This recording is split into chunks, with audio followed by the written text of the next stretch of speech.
Hi everybody, it's Nelly Galan. Welcome to the Adelante movement, el movimiento Adelante for the people who speak Spanish.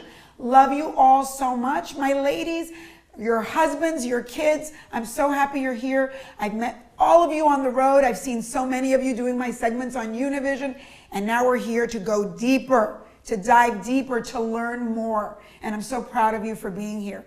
Today, you guys have a special treat ahead of you. We have a guy, the only person I brought you of the 150 cities that I've been on, there was one guy I thought was exceptional and his work was exceptional. And I'm bringing him to you as a gift. Es un regalo este hombre, because he talks about something that is very important to me, to all of us. Brilliant customer service. Whether we're employees, whether we have our own businesses, you're not going to succeed without giving it and getting it. I have to thank Coca-Cola, who's been with me from the beginning of the Adelante movement, supporting it always. We're part of their 5x20 global initiative to empower 5 million women and their families by the year 2020 in entrepreneurship. So thank you to Coca-Cola. So without further ado, mi regalo, a gift to all of you. Simon T. Bailey. Simon, you are the gift. You are a gift. I met you in Dallas. You were speaking with WFF, my dear friend Hattie, Women's Food Service Forum, and you wowed me. I thought, oh my God, is this guy reading my mind? Because every day, that's what I think, what's gone wrong in America is customer service. But first I want to hear about you, because you've come to all these incredible conclusions because you've had a very interesting life. Tell them about your whole backstory. It's an incredible backstory. Well, first of all, thank you for having me. A number of years ago, Mom and Dad loaded up the family station wagon and drove me and my brother down to Atlanta, Georgia, where they dropped me off at Morehouse College. Morehouse, that's very important. Yep, and at the end of my freshman year at college, they called and said, we don't have the money to send you back to school, nor do we have money to bring you back home to Buffalo, but we do love you. So, like our families, we love that. So I dropped out of Morehouse, moved into a drug-infested community in the southwest part of Atlanta, Georgia. Only had a mattress on the floor, a bright green beanbag from the 70s, and a couple of milk crates turned over with a black and white TV on top of it with a hanger hanging out of the back of the TV with a piece of aluminum foil wrapped around the hanger. I feel you. I feel you. We've all been there, right? It was a sad situation. And I got a job at the Days Inn Hotel where I was making $5.10 an hour as a front desk clerk.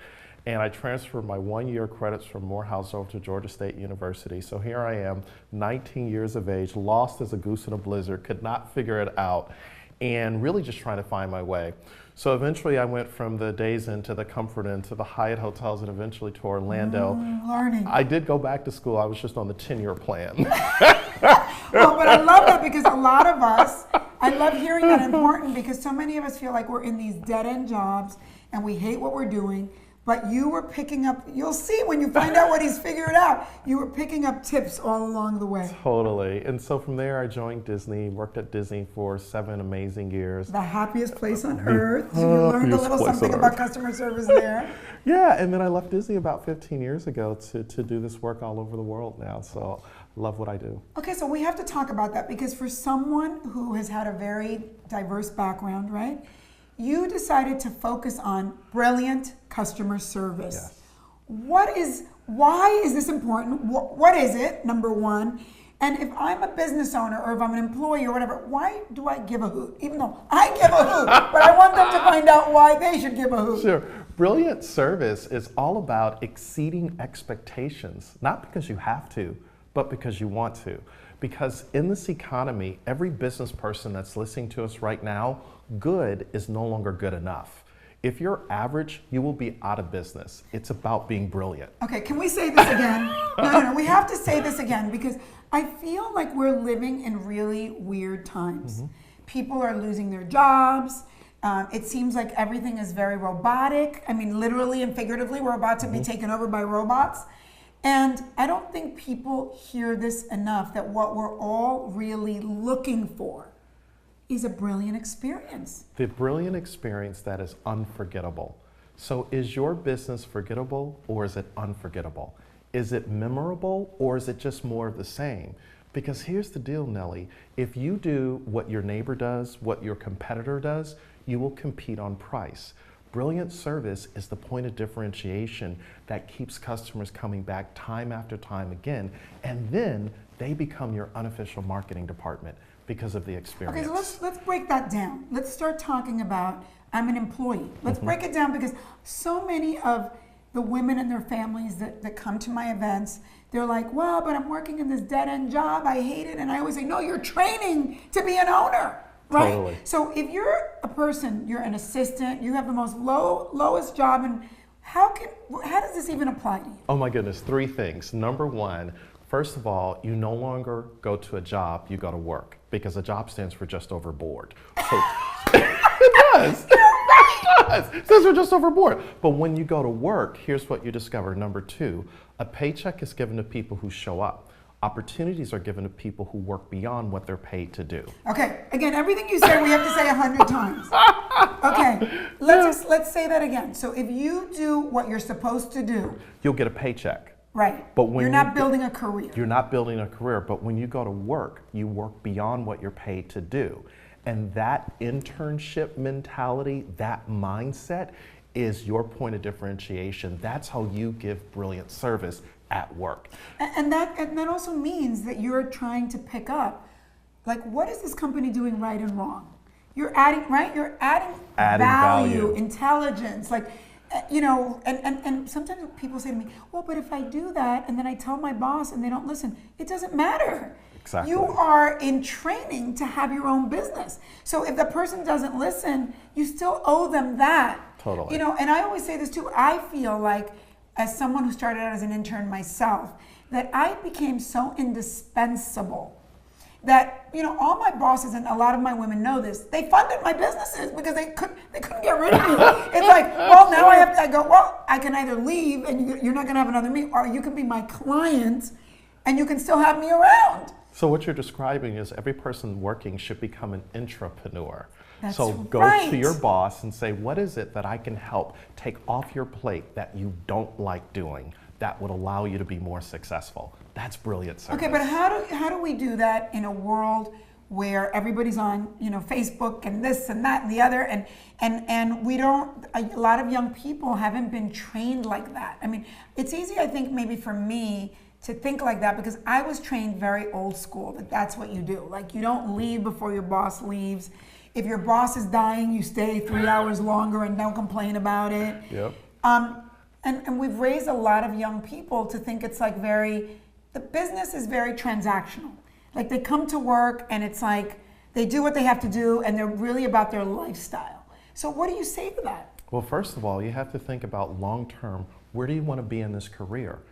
And how are you going to add value right now so they see you as the go-to person? If you're not the go-to person, eventually they're going to hire somebody to backfill you. So how do you become the go-to person, like you were the linchpin in that business? The second thing you can have to think about is, how do you become a subject matter expert in your area that literally separates you from everyone else?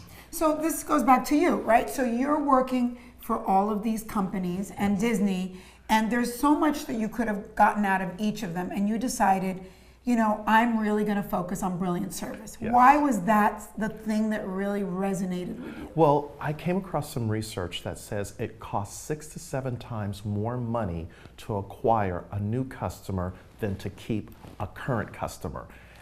And when I looked at that, I'm like, oh my goodness, so your cost of customer acquisition would drop if you gave better service to the current customers you have. Let's repeat this, because I think this is the holy grail of everything, which is, I think that we live in a country where, look, we're watching, people buy online going crazy and this and that.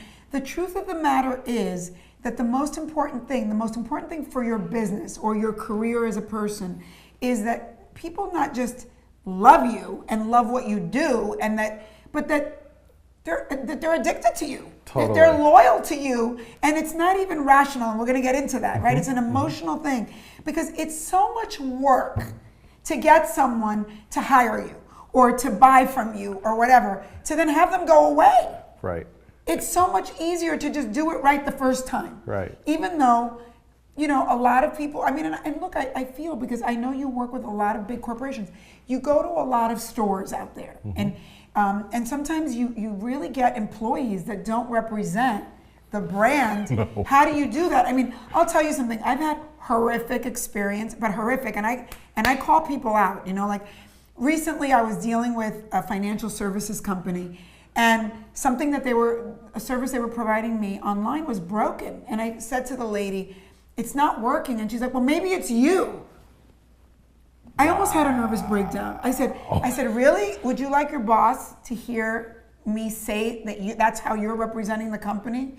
That I'm the one that's at fault, so maybe I should go somewhere else?" That was not a magical moment. Not a magical moment. No. That was like a moment, I mean, I literally almost lost it. And then by the same token, other times, I've been in a hotel, you know, I travel like you do.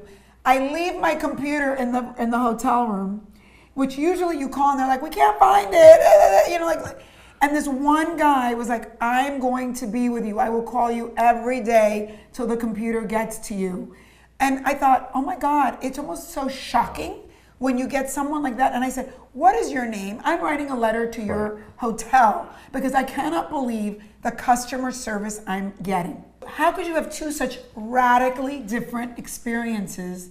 How could that possibly be? Well, what's interesting when you talk about creating an unforgettable moment, it's moving away from the mechanical, the rote, this is the way we always do it, to look for the opportunity to surprise and delight you. So for example, every August I get a birthday card from Southwest Airlines. Now, I just started flying Southwest Airlines, and I'm like, how in the world did they figure that out? Because they have my information in the system. That surprises and delights me. But I've been flying another airline for 30 years, and I've never gotten a card from them. Now, did they give you a discount as well? No. That would even be a more magical moment, may I say. I have to tell you, I mean, I'm so glad you're talking about brands because, you know, Black House, White Market.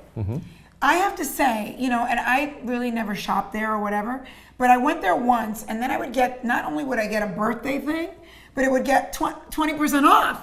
And I was like, wow, they remembered it's my birthday and 20%, and they would say, and it has no expiration, which I even like more. Nice. So I do think that different companies, and look, and I don't work with any of these people, but I'm just mentioning that it is a shock. It's almost like shock and awe when you get a good reaction. Totally. So maybe a practical takeaway for everyone listening to us is, how well do you know your customers? Do you know their birthday? What was the first anniversary date that they did business with you? And do you reach out to them and send them just a little something that brings them back again?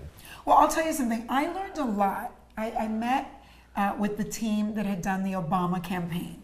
And one of the things I learned from them, which I learned from myself in talking to all of you, is that they sent a lot of emails out that were really targeted to different groups of people during the Obama campaign, right?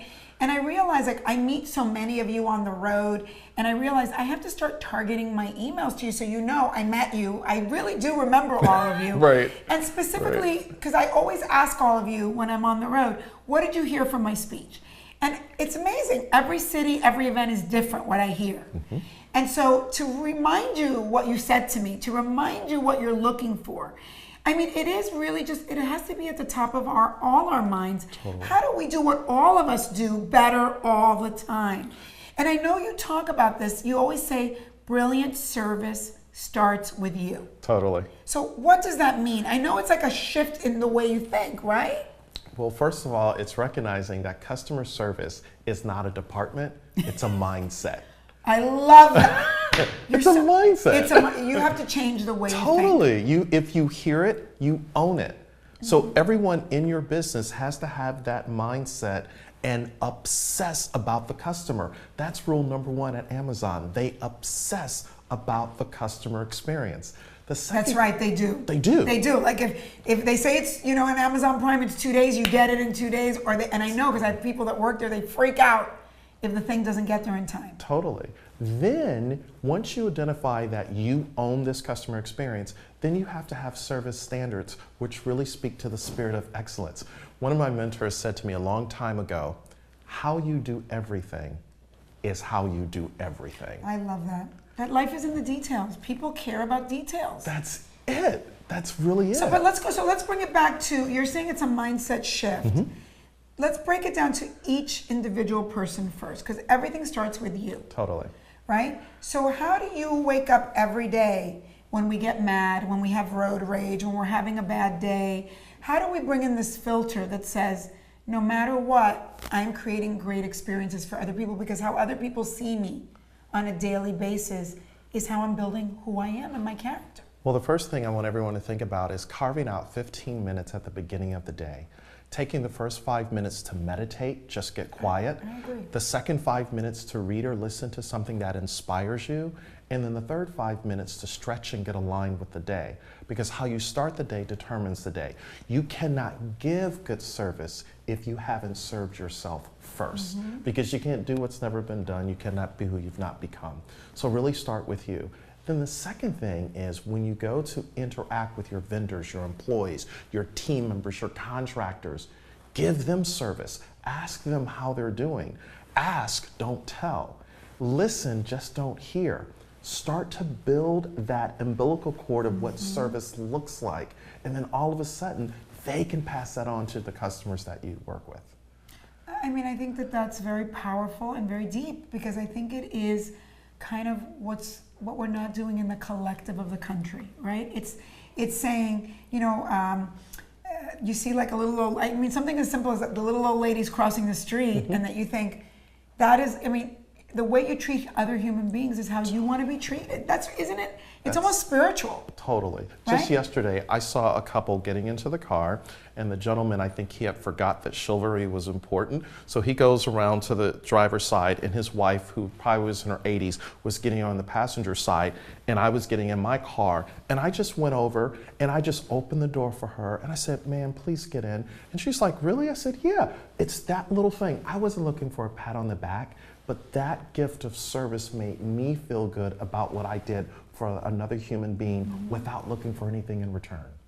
And you know, it's funny you say that, because I think it is this idea of excellence. Yes. And but I will say this, I think, you know, sometimes, and maybe this is not politically correct to say, but sometimes I go into companies and you see people that, and we're all more casual these days, and we all love to work in more casual environments, but like people that don't take a shower. People that look like a mess, like they're wearing a shirt that's half ripped off and the bra showing. I mean, I also think it goes down to how do you present yourself? What is the gift you're giving other people? Like, smell good at least, okay? Like, put a little perfume on, something. This idea that we walk around as excellent, you know, versions of ourselves. What does that look like? What does that smell like? What does that sound like? And not that we're perfect, because everybody, I mean, God knows I have bad days. We all have bad days. But I think there is something to be said for this idea that the customer is always right. And I'm not saying the customer is always right, because I know they're not. But the idea that you don't know what happened to that person before they came to you, or what they've gone through. And it is like somehow we've lost a little compassion for the fact that other people might be having a bad day. And that maybe you're the one that's going to make their day turn around. Exactly. The moment they connect with us, the spirit of excellence is, how do I help serve you in that moment? Not what I can get from you, but what I can give to you. That's the spirit of excellence. Okay, let's say that again. It's what you It's not give. what I can get from you. So many business people are all about the transaction. So here's the thing. I believe Nellie and I want you to stop selling and start connecting. Because when you sell, that's a transaction. But when you connect, that's a relationship. So it's not about what I can get from you. It's about what I can give to you. So that leads me to something that a lot of companies are about to do or are doing that is of concern to me. So, you know, everything's going digital and electronic, right? So I guess in the business world, they call it high touch versus low touch. So low touch is when everything becomes mechanical. Right. You do everything online, like all the shopping right now. Or instead of going to a bank and talking to a teller, you're doing everything through a machine. But in fact, aren't we craving high touch? I am. Totally. I'm craving somebody talking to me, having an experience with me. Can you talk about that? Yeah, I think there are 3 things that we can do in a very high-tech world to be high touch. Number 1, the old-fashioned handwritten note. critically important. People open it up first with a personal stamp. The second thing is picking up the phone and actually calling a person to say, I was thinking about you, not because I wanted anything, but just to say, thank you for your business. And then the third thing is finding out what that person's hot button is and speaking to that. Those are the ways you remain top of mind and high touch. And how do you know what that person, because in today's world where everybody texts and emails, how do you know? Such a great question. So in New York City, the restaurant industry is cutthroat. So what many of the restaurants do now, if you come into their restaurant, they're gonna make notes about what you did while you were there dining. Did you order soft bread, hard bread? Did you order Coke? Did you ask for water or not? Did you drink a lot of wine? And if you drink a lot of wine, they'll put WW in the system, which means wine whale. But now they have this information. So if you come back again, you live in the area, now they have this information on you, and all of a sudden it starts showing up. That's high touch because I know you. And when you feel that I know you, you will Yelp about the business. Wow, and we have Jen in our office who's a big Yelper everywhere we go. She's Miss Yelp, and you're right. I think that let's talk about that. I think the reason this is so important is because nowadays all of us can complain.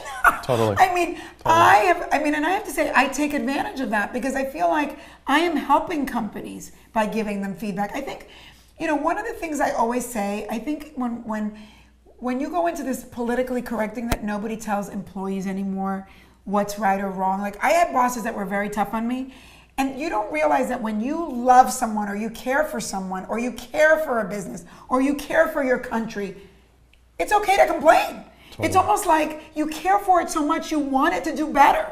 Totally. If you don't care and you're like, I'm gonna write this off. Like the other day I was using one of these online food delivery services and they never showed up with the food. And they're like, the computer went blank and we didn't, I'm like, so I wrote them a very long thing because I feel like I want you to win. You are usually good. Why did you screw up this bad? And I think that that's what's changed the game, that we're all participating in your success or in your failure. We can make or break you. I mean, that's one of the things I also say to my multicultural women and my multicultural families is like, you guys don't realize we're the #1 customer in America. You can make or break any company. So don't just take it. Speak up, say what you want, say what you need. Totally, and research says in a physical world, if people have a bad customer experience, they'll tell 6 people. But in an online world, they can reach 6,000 people. Wow. So it's so imperative that in the customer experience, everything speaks. Everything from the way the phone is answered, to the physical presentation, to how long people wait, everything speaks. So the brand, it's really a brand. It's like every company is almost like a person. Right, but take it a step further. The brand is not just a product or service you offer. The brand, you're an emotion, a connection, a perception, a moment, and a memory. That's your brand. And then you have the product or service that you offer. Is that why I go to hotels now and everybody has their own smell and their own linens and their own thing? It's almost like they want to take it a step further and really make you almost have an emotional. They're trying to brand the moment. They're trying to brand that moment and anchor it and hardwire it to you. So you're like, whoa. Every time you smell that, you know that it's that. Absolutely. Every time you feel those linens, you go, oh, only that hotel has those linens. And I gotta have it. How do I order it? Which is smart, smart. Good for them. Yeah. So let's talk about, you have a very specific formula about how to give brilliant service. Yes. And you call it something very fabulous. I call it, how do you become the spark in your business? How do you become the spark for every person that you serve? I love that. In the words of Stephen Covey, how do you create that emotional deposit into the emotional bank account so as the interest begins to accrue, that person begins to tell others about you? But it starts with spark. So the essence spark is shift how you see service. So years ago when I worked at Disney, they sent me out to the parks to sweep the streets because when the parks get really busy in the summer, it's all hands on deck. So I'm on Sunset Boulevard. I got this blue smock on, a broom, a dustpan in my hand, beads of sweat are pouring down my head. I'm just like, I'm like, whatever. But then some guests were coming towards me because at Disney, you never call them customers, you call them guests. They caught a glimpse of my name tag And they say, you're from Buffalo, New York. I said, yes. They said, we're from Buffalo, New York. Like, no way. They're like, where'd you go to school? Where'd you grow up? I didn't know these people from Adams House, Catanelli, but we were having a major conversation. So I said, what have you done since you've been here at Disney? Like, oh, we've gone to Epcot, we've gone to Magic Kingdom, we've gone to Animal Kingdom. I said, now that you're here at MGM, you've got to ride Tower of Terror. They said, really? I said, really? And I said, go and experience Indiana Jones Stunt Spectacular and then eat at the Brown Derby, which is old Hollywood with a Disney twist. So a couple of hours later, I'm back at my desk drinking something cold to cool off. And that's when I had the whack upside the head. Disney never sent me out to the park to sweep the streets. They sent me out to the park to connect with the family that had probably saved 3 to 5 years of their discretionary income to come to Disney for maybe once in their lifetime. And that's when I began to understand, oh my goodness, Disney's not in the theme park business. They're in the business of creating a moment. So that day, that gives me goosebumps. I quit my job and I went to work because Disney never hired me to do a job. They hired me to create a moment. So when you become the spark, shift how you see service, you're in the business of moments. And moments create momentum, and momentum creates monumental results when it comes to brilliant service. Ah, that is amazing. Now tell us a little bit about the other parts of Spark. Okay, so the P is how do you personalize the service? So a couple of years ago, I was at the Ritz-Carlton Cayman Island, and I go to the front desk and they said, your room is not ready, but wait in the lounge, we'll let you know when it's ready. So I'm waiting in the lounge. So this gentleman, Howard, comes over to me, he says, hey, how you doing? I said, great. And he says to me, Nellie, he says, how was your trip to Halifax, Nova Scotia? I'm like, huh? How did you know I went to Halifax, Nova Scotia? And here's what he said. I went on your Instagram feed and I saw the day before that you were in Halifax, Nova Scotia. Wow, that's beyond. And I'm from Halifax, Nova Scotia. So all of a sudden my defenses go down because he's personalizing this experience to me. So you got to think about that. The A in Spark is how do I anticipate and go above and beyond that customer experience? That's putting yourself in the shoes of your customer, putting yourself in the shoes of your boss, understanding what they need. And that's empathy. A lot of this is empathy. Totally. That empathy is probably the thread that runs through everything that we're saying. Totally. Wow. Okay, and what is the R? So the R is be responsive, respond immediate, be uber responsive. So, give you an example. I was on Delta Airlines flying from LA back to Orlando, and because I've been flying Delta forever, I get upgraded, and my daughter, she got upgraded as well. So we're like, woohoo, we are flying on our 5-hour flight from LA back to Orlando. All of a sudden, before the boarding doors close, the gate agent says, Mr. Bailey, I am so sorry. I didn't close out, and we sold 2 full fare first class seats. You've got to move back to coach. So all of a sudden I'm like, wah, wah, right? Not so happy anymore. Not so happy, right? But instead of going rogue and putting it on Twitter, I decided to write an article entitled, What Losing My First Class Seat Taught Me About Delta Airlines, because he responded immediately and he owned it. He didn't blame anybody, and so it was a very positive experience. So he was a great customer service person. Totally. That he could turn around a negative thing to a positive. Totally, and I put this article on LinkedIn. It's been viewed over 98,000 times because I told what Delta did right instead of what they did wrong. So the R is respond. See, it's not so much what happens in the customer experience, is are you responsive? Because what drives people crazy is crickets. They don't get a response. You know what, it's so funny because we were on a flight recently for one of our tours and a similar thing happened that this guy was sitting in the airplane and the flight was delayed. He was gonna miss his connection. And I remember saying to the girls in the plane, go, look at that lady, she's masterful. The way she handled the man, the way she apologized, she goes, I'm so sorry, let's see what we can, she so handled it so quickly that you couldn't even be mad at her. Right. And that's true. But that goes back to also, and sometimes customer service is about conflict resolution. Not being afraid to have a conflict. Like sometimes everybody's hiding, you know, like we're not gonna say what's really going wrong, instead of just saying, look, we screwed up. I say this to my own son, I said, the worst thing you can do in life when you screw up is make believe you didn't screw up. Just say, I screwed up, I'm so sorry, it will never happen again. What's the person gonna do, kill you? And that is so true in business. And I think people have more respect when you own it. And then what is the K in Spark? So the K is all about how do you keep them loyal through kindness. So a couple of years ago, I was flying from San Francisco to Columbus, Ohio, and my flight was canceled. So I had to drive all the way through the night from Detroit to Columbus. Get there, no luggage. Next morning, I get up, I go on my app to see if there are any mini stores around. It's about 8:30 in the morning. Call the first 4 stores. They said we don't open till 10. The 5th store, I get a live person on the phone. I'm like, oh my God. I said, I have a very important meeting at 10:30 with the executives at Cardinal Health. And she says, hold on a second. She transferred me to Trina, the manager. Trina says, we don't normally do this, but if you pull around to a certain part of the mall, I'll have security roll up the doors. You come in and buy whatever you need to buy. Tell me your jacket size, shirt size, pant size, shoe size. So literally I pull around, security rolls up the door. Wow. I'm met by Armand. Armand says, Mr. Bailey, we've already picked out a blue blazer, blue shirt, burgundy tie, khaki slacks and shoes for you. It's already in the dressing room. And we just happen to have a tailor here on site. Now, I am feeling the customer love. So, I mean, yes. Nellie, I go in, try on everything, and $1,400 later, I'm walking out of Nordstrom's. No. And I say, Nordstrom's, thank you so much for creating a moment for me. They open an hour and a half early for a little old customer who may never go there again. But I end up writing that story in a blog. It went viral.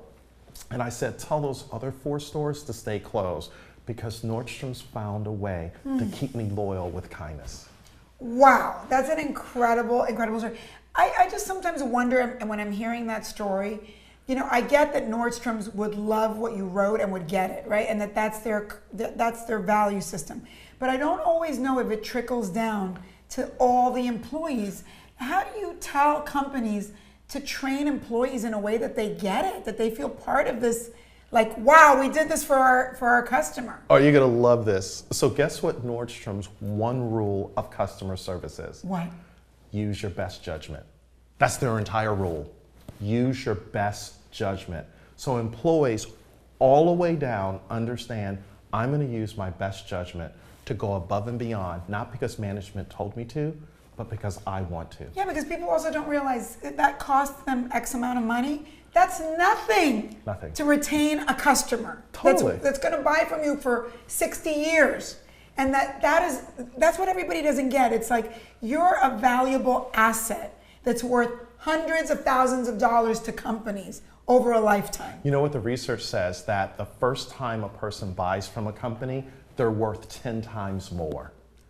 10 times more than the first purchase.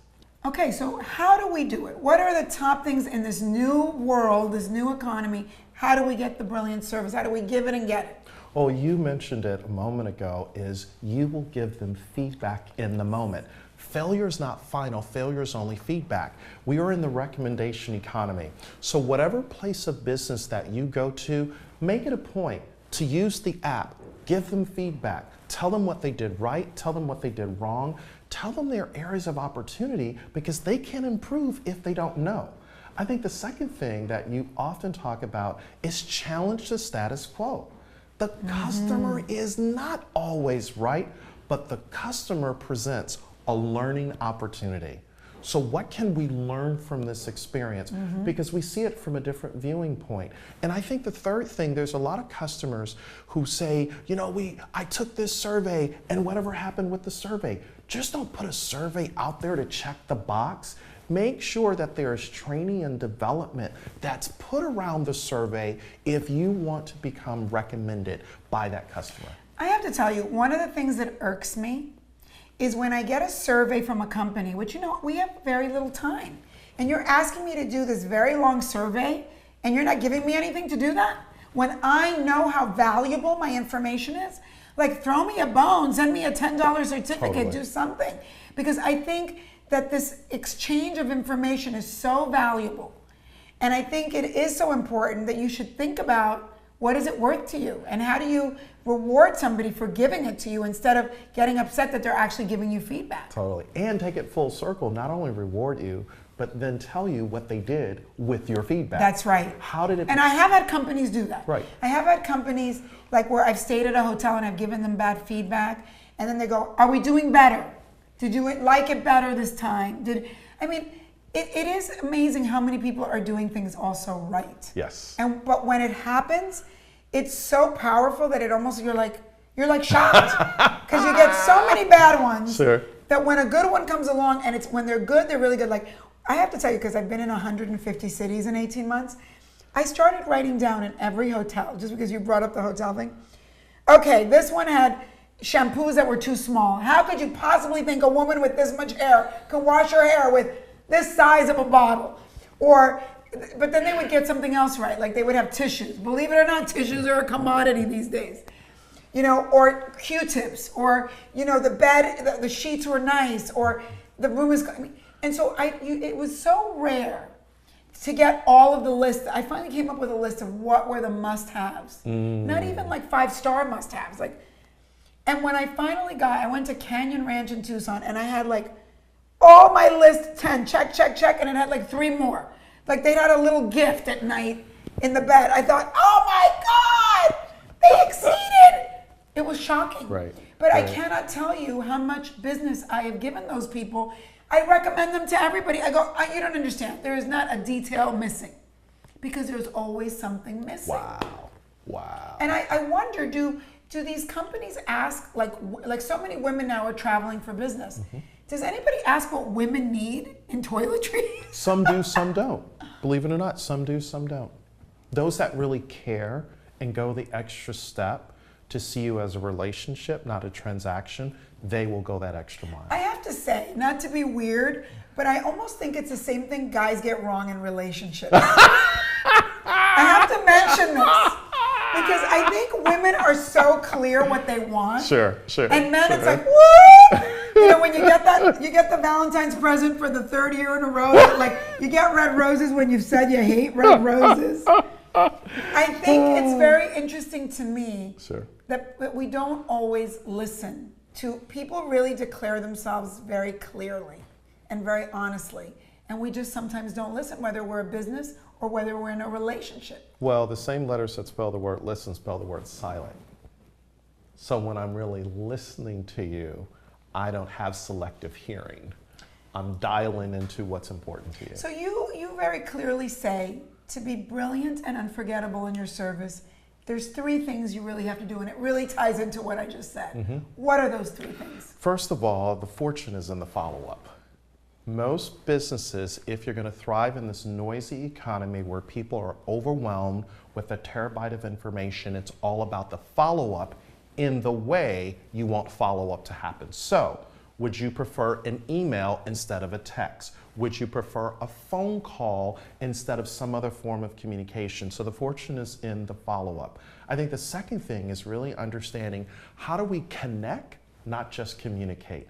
Because there's a lot lost in translation. Today, people are caught up in e-jail because they receive so many emails. So how am I really connecting to really what speaks to you? And then how do I really recognize that brilliant service is all about customer love?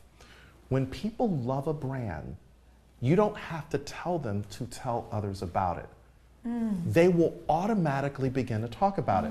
Back to your relationship analogy.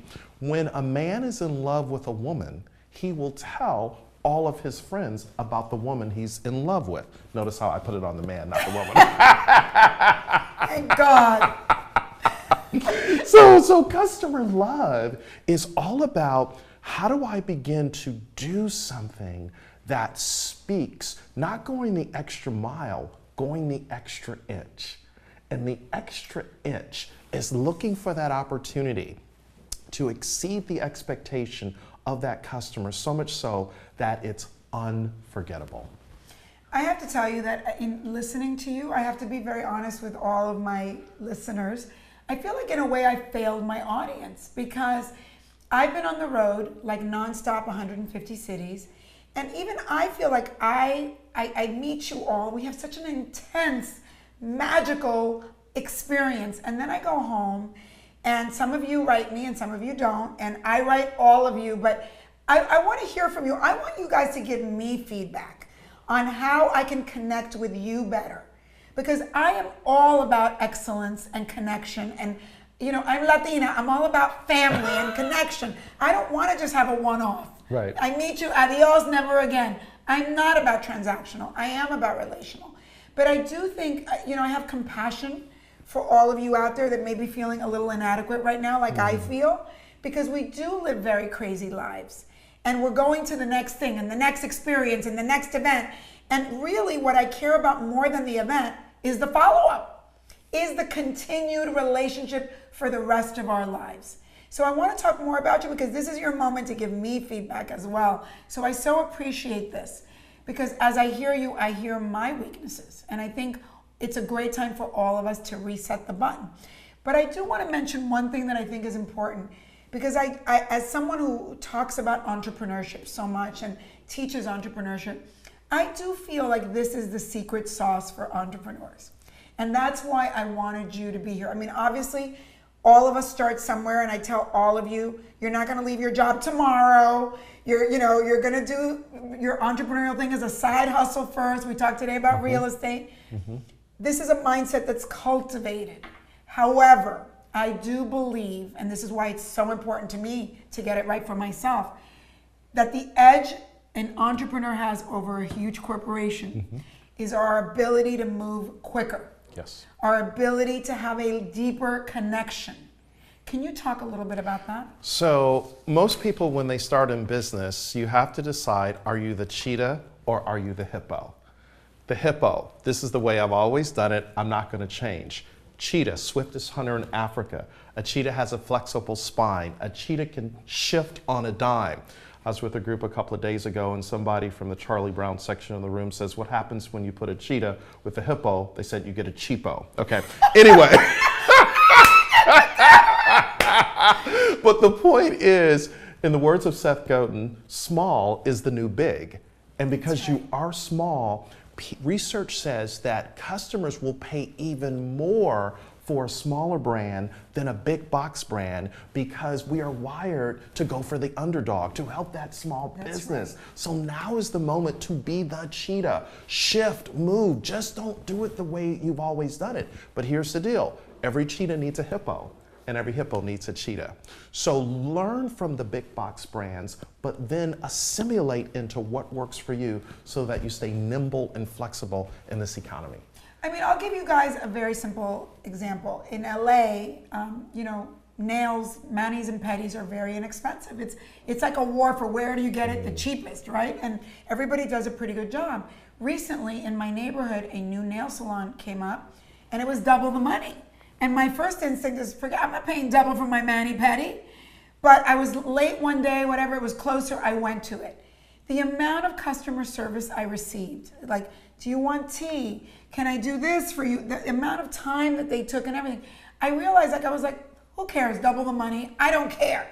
You don't realize how much we are craving special attention. Special attention. And whoever gives it to you, you really stop forgetting. You don't forget what you're paying for it. I'm Latina, so I always hire a lot of Latinos. And, they do a lot of things, fix my house, do this, do that. And, at first it's kind of like, we're Latinos. We're like, hey, how much are you going to charge me? We're going to be cheaper. And I realized one day I'm paying for all of them triple the money that I would have paid for anybody else. But it's because when I call, they show up. Right. They are loving. They do so. And I'm like, you can charge me whatever the hell you want. I don't even care anymore. It's really a weird thing, but it's true. Here's what the research says. 70% of human decision making is emotional, 30% rational. So when people emotionally connect with you, you will pay a higher margin and tell others about it. That's true. It's true. It's true. We're thinking it's all about the price thing. As a small business owner, it isn't about the price. Look, I'm gonna use the example of Latino bodegas, right? How could you possibly, if you go to Costco or Walmart or now on Amazon you buy, it's cheaper than going to a Latino bodega. But at the Latino bodega, they have the little banana chips that are Latin. They speak to you in Spanish. You're having a whole Latino experience. It reminds you of your mother, your grandma. I don't care. Charge me whatever the heck you want. And that's true. Totally. And people say, bodegas are going to go out of business. I go, no, they're not. Because it feels like family. Totally. Like I went and saw my aunt and my grandma and blah, blah, blah. I don't care what you charge me. In fact, I want to give you the money. I want you to do well. So, tu eres brillante. Okay, any any other examples of businesses, large or small, that you just go, they made one change? Like, like Virgin. When Virgin first came out, it was like, why? Now they sold. But when they first came out, it was like, what a great experience. Sure. Things like that people can see that are examples of this brilliant switch. So I want to tell you about a small business that is a nursing home business, and they had made a mistake, nothing to do medically with a person, but they had made a mistake with a business, and they decided to bake an apple pie, but they didn't call it an apple pie, they called it a humble pie. And they took it to the business and they said, we humbly acknowledge our mistake. Please accept our humble pie. Oh, it's beautiful. That type of thing that people remember, and they were able to get over that and continue to do business together. I also think it's important to mention that so many companies now, part of customer service is connecting with things that we care about in the world. Totally. Like, we started this whole conversation saying Coca-Cola is bringing you this webinar, and Coca-Cola started this 5x20 initiative because they realized women around the world were running to entrepreneurship starting in 2008 after a bad economy. And they realized we want to connect with all of our female customers and let them know that we're supporting their entrepreneurial endeavors. But so many companies are doing these things. We see Tom's giving away shoes. We see companies that are like, part of their customer service is doing good, that people realize that they care. Right. Can you talk a little bit about that? So all the research says right now, companies that will grow over the next decade will put purpose before profit and become more profitable. So it's not about my four no more, it's about having a triple bottom line. The company grows, the stakeholders benefit, but the community at large also benefits from that company's presence. That's amazing. That is amazing. And I'm going to leave you with that because we're just teasing you with Simon because we need to bring him back a million times. Simon, tell everybody first of all, you have incredible books. Talk a little bit about how people can stay in touch with you and how they can find out on your website about your books and everything you're doing. And you have to bring him to your companies because he's extraordinary and the most fun and the most wonderful. Thank you. So just go to simontbailey.com. All of our information is there. Follow us on LinkedIn and all of the social media channels under Simon T. Bailey. Please connect with me at info@theadelantemovement.com.